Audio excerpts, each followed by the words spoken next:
सुप्रभात बच्चों, मैं सचित कुमार दीक्षित आप सभी का Saint Xavier's senior secondary school Hardoi की ऑनलाइन क्लास में स्वागत करता हूं। बच्चों, आज हम कक्षा 6 में हिंदी साहित्य में बौद्ध गाथाएं नामक पाठ के बारे में पढ़ेंगे। बच्चों, पाठ के बारे में पढ़ने से पहले मैं आपको याद दिला दूं, अगर हमारे चैनल को अभी तक आपने सब्सक्राइब नहीं किया है तो सबसे पहले चैनल को सब्सक्राइब करें और नए वीडियोज़ को प्राप्त करने के लिए बेल आइकन भी दबाएं, जिससे हमारे नए अपडेट्स सबसे पहले आपको प्राप्त हों। बच्चों, बौद्ध गाथाएं एक संकलित कहानियाँ हैं। संकलित माने कई, जब कोई कुछ कहता है उनका हम इकट्ठा करते हैं, उनको संकलित करते हैं तो उसको कहते हैं संकलित। यानी कि इस बौद्ध गाथाएं, इस पाठ में बौद्ध जी ने कई लोगों के बारे में कई लोगों को समझाया होगा, किसी को कुछ कहा होगा, किसी को कुछ ज्ञान दिया होगा, तो वो जब एक जगह इकट्ठा होता है तो उसको संकलित कहते हैं।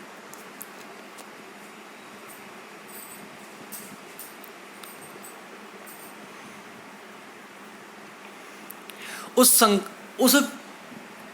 संकलित कहानियों को ही इस पाठ में दिया है। दो कहानियाँ बच्चों इस पाठ में हैं। एक है संगति का असर और दूसरी है मूर्ख ने सीखा। ठीक है, तो ये दो घटनाएं बुद्ध के साथ में हुई, उसी को दिया है। इस पाठ का कोई लेखक नहीं है, बस बुद्ध की ये घटनाएं कहीं किसी पुस्तक में लिखी थी, वहीं से किसी ने इनको उतार के आपके पाठ में दिया हुआ है। तो ये संकलित कहानियां हैं। देखिए, सबसे पहली कहानी है संगति का असर। एक सबसे बड़ी बात है, संगत ते गुण उपजे संगत ते गुण जाएं।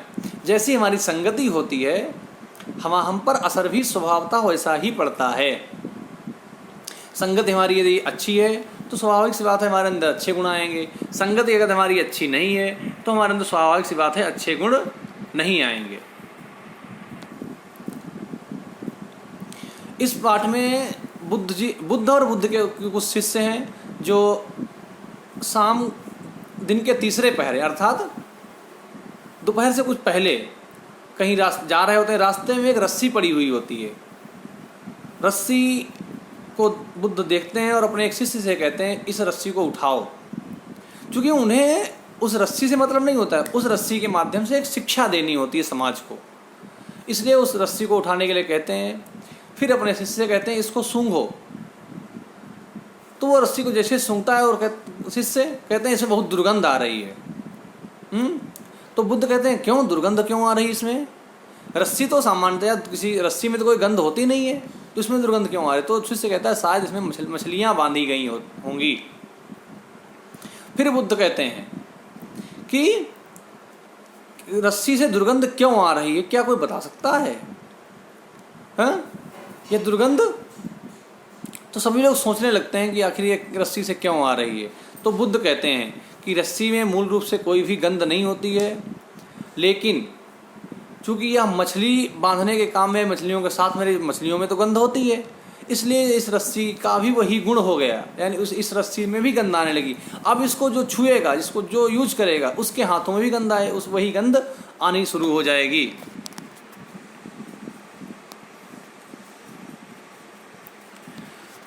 शिष्य सारी बातें सुन रहे थे उनकी। बुद्ध ने आगे कहा कि देखिए, जिस तरीके से ये रस्सी है, रस्सी का अपना कोई गुण नहीं है, रस्सी में कोई गंध नहीं होती, लेकिन मछलियाँ बन रही हैं, मछलियों के साथ में रहते रहते धीरे धीरे इसमें भी गंध आनी शुरू हो गई। ऐसे ही मनुष्य होते हैं। मनुष्य जैसी संगति में रहते हैं, धीरे धीरे उनके अंदर भी वैसे ही गुण और अवगुण आने प्रारंभ हो जाते हैं। यदि मनुष्य किसी बुरी संगत में रहता है तो वो उसे पता ही नहीं चलता है कब उसके अंदर बुरी आदतें आ गईं। हम धीरे धीरे उन आदतों को अपना लेते हैं और वो हमारे स्वभाव का अंग बन जाती हैं। इससे छुटकारा पाना बहुत कठिन होता है। उसका परिणाम क्या होता है? लोग हमें भी बुरा समझने लगते हैं। इसलिए इन बुरी संगत से तो व्यक्ति को बचना ही चाहिए। जैसे आपने देखा, रस्सी यदि किसी अच्छी संगत में होती, किसी पुष्प इत्यादि बांधी जा जाती है तो उसमें से सुगंध आती, लेकिन चूंकि मछलियाँ बांधी जा रही थी इसलिए उसमें से दुर्गंध आई।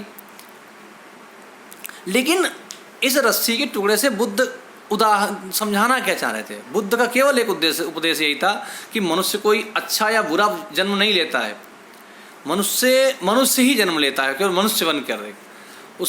जब छोटा बच्चा होता है तो वो ना अच्छा होता है न बुरा होता है, लेकिन जैसी संगति में रहता है धीरे धीरे उसके अंदर वही गुण आने प्रारंभ हो जाते हैं और धीरे धीरे व्यक्ति वैसा ही बन जाता है। बस हमें एक पैर रखने की आवश्यकता है। हम पैर किधर की ओर रख रहे हैं? हम गलत संगत की ओर पैर रख रहे हैं या अच्छी संगत की ओर? एक उदाहरण और बताते हैं, उसमें क्या समझाते हैं। कहते हैं कि पर्वत के एक बिंदु से, पर्वत के मध्य में दो व्यक्ति खड़े हैं। एक व्यक्ति ने नीचे की तरफ पैर रखने शुरू कर दिए, एक ने ऊपर की तरफ पैर रखने शुरू कर दिए। परिणाम क्या हुआ? एक तो बिल्कुल नीचे पहुंच गया और एक पर्वत के शिखर पर पहुंच गया, यानी सबसे ऊंचाई पर पहुंच गया। मतलब क्या है? देखिए, हम जिस संगति में रहना चाहें, चाहे अच्छी संगत में रहना चाहें तो अच्छे गुण आने शुरू हो जाएंगे और हम ऊपर बढ़ना शुरू हो जाएंगे। यदि बुरी संगत में हम रहने लगे तो हमारे अंदर बुरे गुण आने शुरू होंगे और हमारा पतन शुरू हो जाएगा। ठीक है, तो हमारी संगति का असर, इस कहानी से हमें यह शिक्षा मिलती है कि हमें बुरी संगत से हर हाल में बचना ही चाहिए। दूसरी कहानी, मूर्ख ने सीखा। बुद्ध के दो प्रिय शिष्य थे, एक का नाम था रेवत और दूसरे का बंधुक। दोनों सगे भाई थे, लेकिन रेवत बड़ा भाई था और बुद्धिमान भी था, लेकिन बंधुक छोटा भाई था और बहुत ही बुद्धिहीन आप कह सकते हैं उनको। जो बुद्धिमान नहीं था, मंद बुद्धि का, बुद्धिहीन नहीं कह सकते हम उनको, कहते हैं मंद बुद्धि का था। मंद बुद्धि बहुत देर से किसी बात को समझना। कभी कभी तो ऐसा होता था कि बंदूक किसी बात को समझ ही नहीं पाता था, इसलिए उसका लोग उपहास उड़ाते थे, बड़ा मजाक उड़ाते थे उसको। और उसके मजाक के कारण कभी कभी उसके बड़े भाई रेवत को भी अपमानित होना पड़ता था, क्योंकि छोटा भाई मंद बुद्धि का था। इसलिए जब उसका मजाक उड़ाते तो कभी कभी रेवत को भी उस अपमान को सहना होता था। एक दिन रेवत से सहन नहीं हुआ तो रेवत ने बंदूक को काफ़ी कुछ फटकार लगाई, बहुत कुछ डांटा। तो बंदूक को बहुत बुरा लगा कि दुनिया के लोग तो मुझे कहते ही हैं, लेकिन मेरा भाई भी मुझे कह रहा है। इस बात से बड़ा दुखी हुए और घर से चले आए, और जहाँ पर महात्मा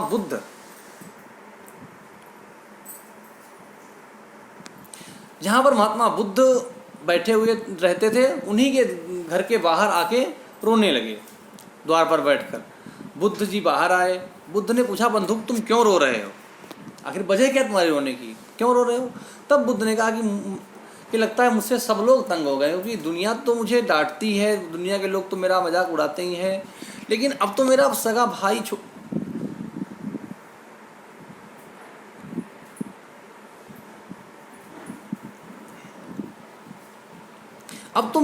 भी मेरा मजाक मुझे डांटने लगा है।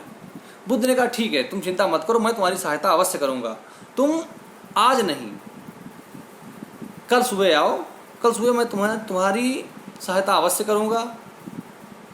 बंदूक अगले दिन सुबह ही आता है, तो बंदूक को बुद्ध एक झाड़ू पकड़ा देते हैं और उससे कहते हैं कि इससे प्रवेश द्वार को अच्छे से साफ करो और एक बात बार बार दोहराते रहो कि मुझे गंदगी साफ करनी है, मुझे गंदगी साफ करनी है।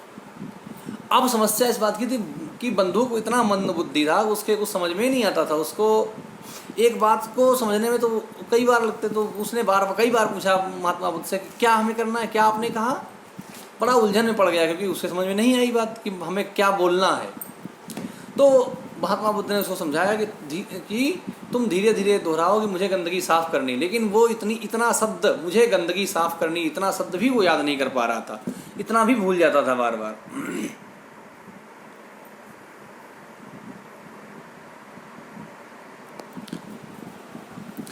फिर उसने पूछा कि मुझे क्या करना है, क्या साफ करना है। तो महात्मा बुद्ध ने फिर समझाया कि तुम ये दोहराओ कि मुझे गंदगी साफ करनी है।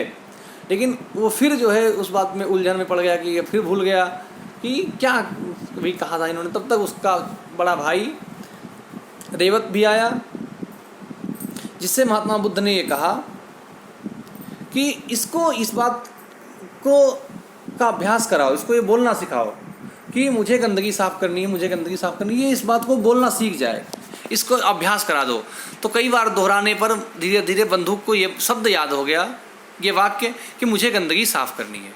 अब नियमित रूप से रोज बंदूक महात्मा बुद्ध के प्रवेश द्वार पर झाड़ू सफाई करता और ये बात दोहराता रहता, मुझे गंदगी साफ करनी, मुझे गंदगी साफ करनी। धीरे धीरे ये बात याद तो हो गई और फिर धीरे धीरे उस जब केवल इतनी बात ही उसको दोहरानी थी, इसके अलावा कुछ सोचना नहीं था, तो इस बात पर उसने चिंतन करना शुरू कर दिया कि गंदगी क्या, कौन सी गंदगी मुझे साफ करनी है, कैसी गंदगी साफ करनी है।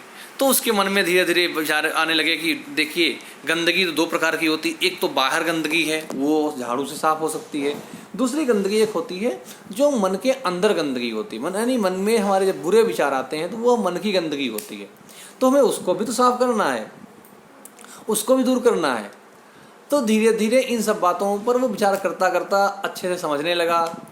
कभी कभी तो अब इतना समझदार हो गया, कभी कभी तो उसकी जो कही गई बातें लोगों को प्रभावित कर जाती थी, काफ़ी लोग प्रभावित होने लगे। सभी को बड़ा आश्चर्य हुआ कि एक बुद्धू व्यक्ति में ऐसा परिवर्तन कैसे आ गया। तो लोगों ने बुद्ध से पूछा कि भाई आखिर आप जो है ऐसा कैसे हो गया, कैसे ये जो मूर्ख व्यक्ति था जिससे कुछ समझ में नहीं आता, ये इतना बुद्धिमान कैसे हो गया। तो बुद्ध जी ने कहा कि देखिए कोई भी व्यक्ति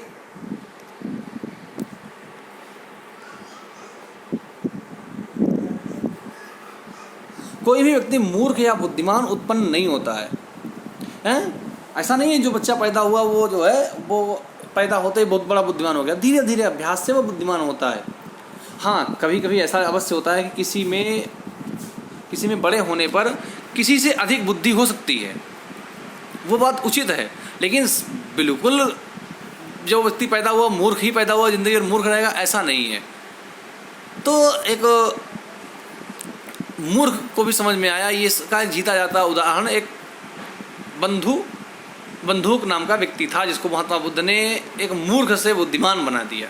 ठीक है बच्चों, तो हमें इस बात का हमेशा ध्यान रखना है कि कोई व्यक्ति कभी भी न मूर्ख होता है न बुद्धिमान होता है।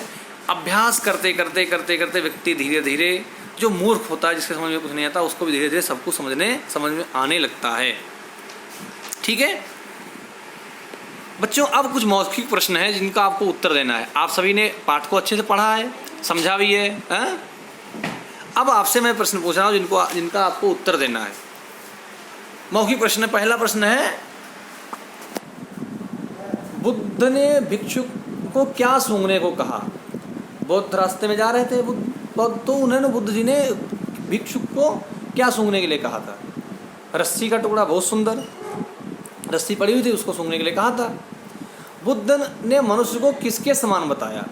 बुद्ध ने मनुष्य को किसके समान बताया, बताइए बेटा, सौम्य बेटा आप बताओ।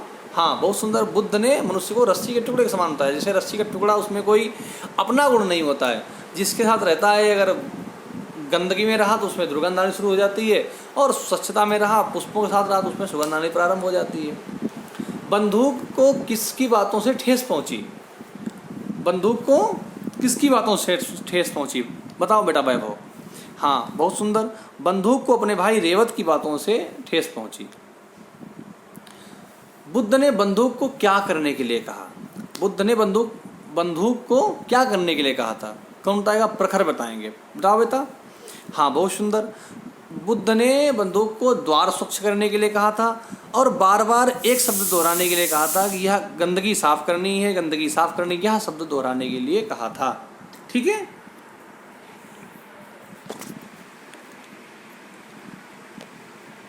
बच्चों अब लिखित प्रश्न है। बच्चों लिखित प्रश्न है, दो प्रश्न लिखित हैं। पहला है, बुद्ध ने मार्ग में क्या पड़ा देखा। बुद्ध ने मार्ग में क्या पड़ा देखा तथा भिक्षु से क्या कहा। तो सौम्य बेटा आप बताओ। हाँ बहुत सुंदर, बुद्ध ने मार्ग में रस्सी का टुकड़ा पड़ा देखा तथा भिक्षु से उसे सूंघने के लिए कहा। दूसरा प्रश्न है, रस्सी में दुर्गंध आने का कारण क्या था। रस्सी में दुर्गंध कैसे आनी प्रारंभ हो गई। हाँ बहुत सुंदर, रस्सी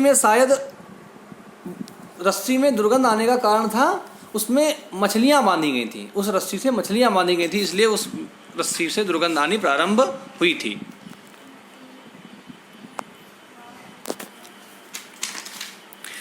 तीसरा प्रश्न है, हमारे आचरण को कौन सी चीज़ प्रभावित करती है? ठीक है बेटा, तीसरा प्रश्न समझ में आया? हमारे आचरण को कौन सी चीज़ प्रभावित करती है? कार्तिक बेटा बताओ। हाँ, बहुत सुंदर। हमारे आचरण को संगति प्रभावित करती है। जैसी हमारी संगति होगी हमारा आचरण वैसा ही हो जाता है। ठीक है। बुद्ध ने रस्सी के टुकड़े का उदाहरण क्यों दिया? बुद्ध ने रस्सी के टुकड़े का उदाहरण क्यों दिया? बताइए कौन बताएगा? हाँ, प्रखर बताओ बेटा।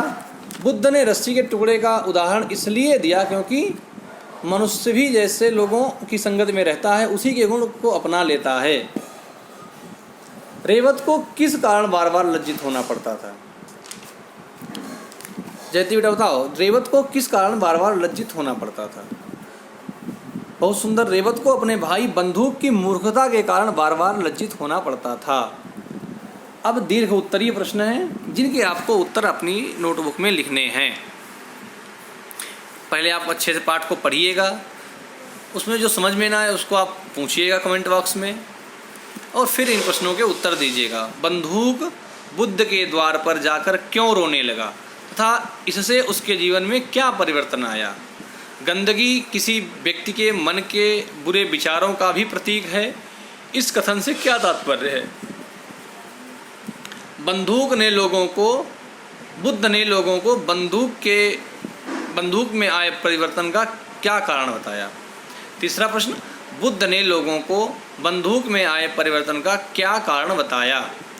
चौथा, मनुष्य भी रस्सी के इस टुकड़े के समान है। इस कथन के माध्यम से बुद्ध क्या समझाना चाहते हैं? ठीक है। उसके बाद में कुछ रिक्त स्थान हैं, इनको भी आपको फिल करना है। एक दिन डैश बुद्ध नित्य नियम के अनुसार अपने भिक्षुओं के साथ मार्ग पर जा रहे थे। इनका उत्तर आप लोग पाठ पढ़ेंगे, उससे संबंधित है, उन पाठ में आपको मिल जाएंगे। आप पाठ को पढ़िए, फिर इन प्रश्नों के उत्तर दीजिए। ठीक है। उसके बाद में सही तथा गलत।